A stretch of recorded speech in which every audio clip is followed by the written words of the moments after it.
Hey, welcome back to the Disney Plus Everyday Challenge, and today we have Miraculous, New York, Miraculous World, New York, United Heroes with a Z at the end, for some reason. This is an hour long. It's from 2020. Yeah. Uh, there's actually a tremendous amount of Miraculous content out there in the world. This is from France, and but only Disney Plus, in a partnership with Disney, they only have this one thing so far. Like I said, it's an hour long, but it packs a lot into one episode. Um, I'm like, normally, I don't know if it's edited specially for for U.S. audiences or anything else. Obviously, you can tell that some of the syncing doesn't exactly match up with some of the lip movements because it's originally recorded in French, and then they throw over the English versions of certain things. Um, of course, they don't change any of the words that you see on screen, like the reading, you see the cover of a book and it's in French, or a sign or something that's in Paris is in French. Um, of course, Miraculous Ladybug. Her name is Marinette in real life. So French. Uh, her best buddy here, her partner in heroics in Paris, is Cat Noir, Black Cat. Um, I don't know if I should do the story or the characters first. There's a lot of I don't know if they're called this in French, but they use a lot of French words for characters' last name. There's characters named Bustier.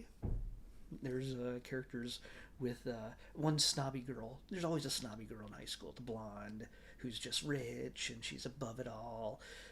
She is bourgeoisie, or I can't remember which one, but it's a very French snobby, uppity kind of name.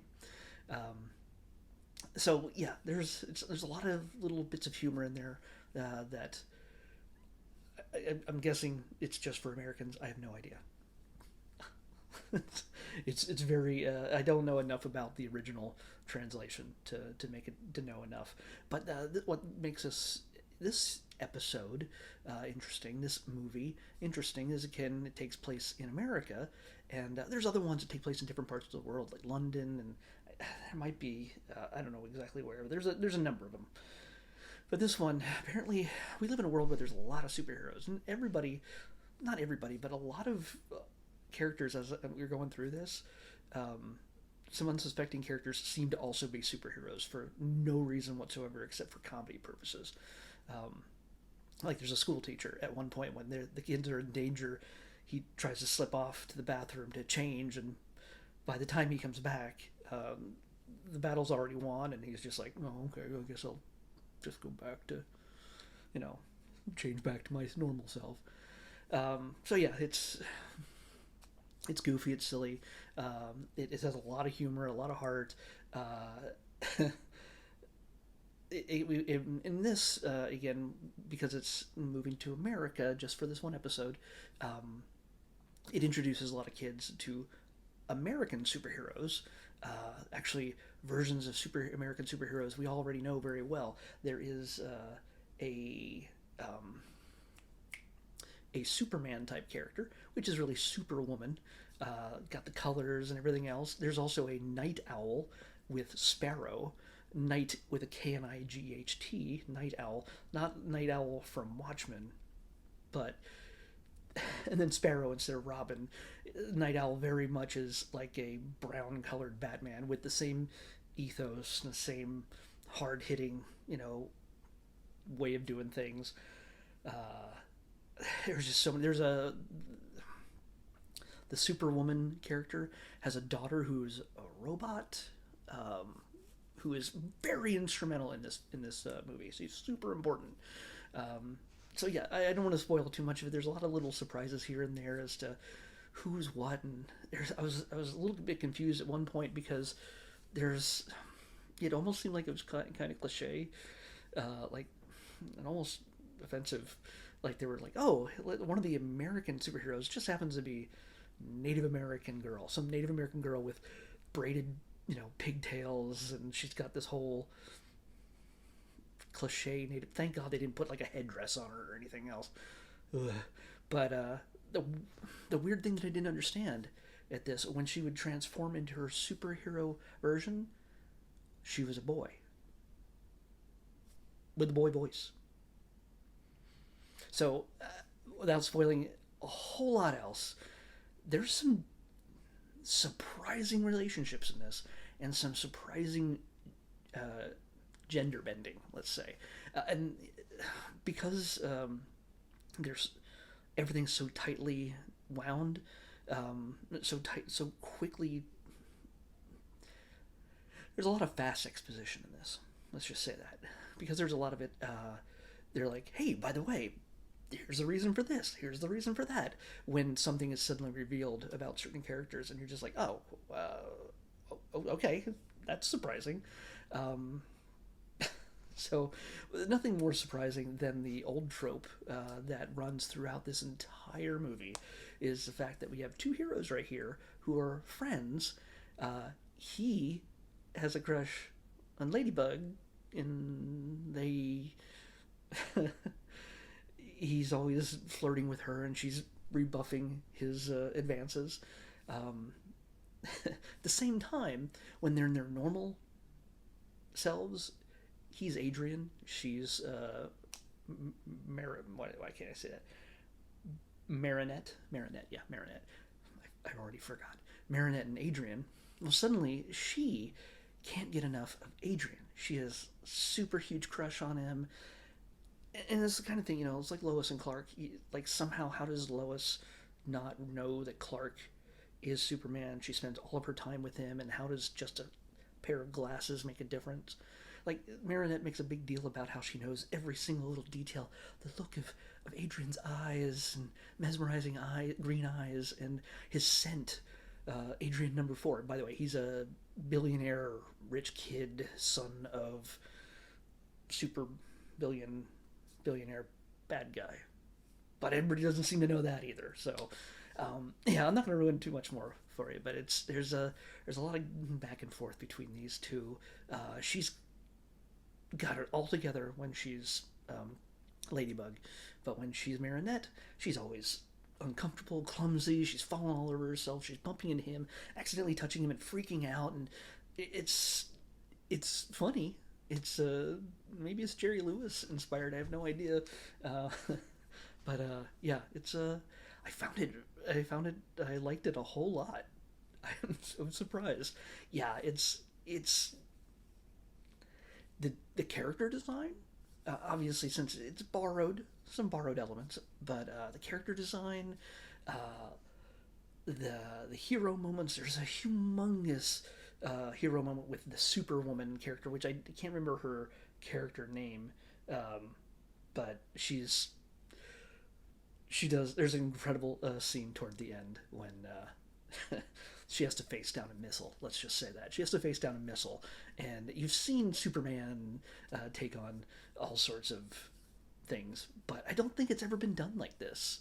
Not exactly. I mean, I don't know. I don't know every Superman story, but she tackles an oncoming missile in a very interesting way. So yeah. All that said, there's so much packed into this episode. I kind of really want to watch more. I kind of wish it was longer so I could let it breathe. But it goes. It's like what normally would be an hour into a film. There's so much has happened in the first 20 minutes. It's really crazy. I'm trying to think if there's any other if there's recognizable names. I can't find any names for the English version. I don't recognize any of these people. Oh wait, no. They look familiar, but no, well, they're not to me anyway. But they did a great job. As for the animation, it's a little plain at times.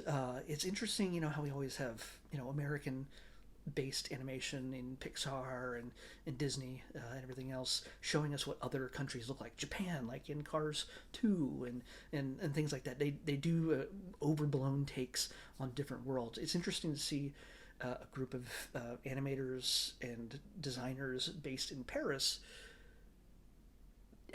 take a look at what they see New York City as. So it's a nice little kind of a flip flop. Yes, some of the background elements are kind of plain at times as compared to what we're used to. I think this is a much lower budget, but I think they put a lot of their work mostly into the character design, from the villains to, and this is also, by the way, super anime in ways. It borrows heavily from anime in the whole hero reveal, changing costume or powering up or doing whatever it is. There's these cutaway scenes that you would see in an anime or even in video games and stuff like that, where it's just they do their posing and their flipping and there's speed lines everywhere, all that kind of stuff. So it's very much, it's a lot of different cultures smashed into one. I have to admit that I liked it. It's not made for me, but I think all the 12-year-old girls who are just like loving this. I've seen this cosplay forever, and it's I think I had no idea who it was for the longest time, but now I understand. She's motivations and everything else are kind of flimsy. It's not exactly Shakespeare, but hey, you know what? It's a fun kids cartoon, and it's an exploration of different cultures in a little way. And there's comedy and romance and everything else, and always a sense of mistaken identity. And it's got a deep mythology to it. Something that I think is probably explained in other editions, because this is obviously not the first episode or movie from the Miraculous world. It is pretty well into it. We're pretty far into it at this point, because I don't know. Apparently this is the one they thought we could handle in America. So probably the Disney Plus France probably has all of them. I have no idea. So either way, way to go. I'm pleasantly surprised at how this turned out. So check it out if you haven't gotten a chance. If you like to see some new animation that you haven't seen yet, give it a shot. Let's pick tomorrow's episode. 442. Oh, 442. Okay, I didn't mean to hook into the Bluetooth speaker. 442. That's...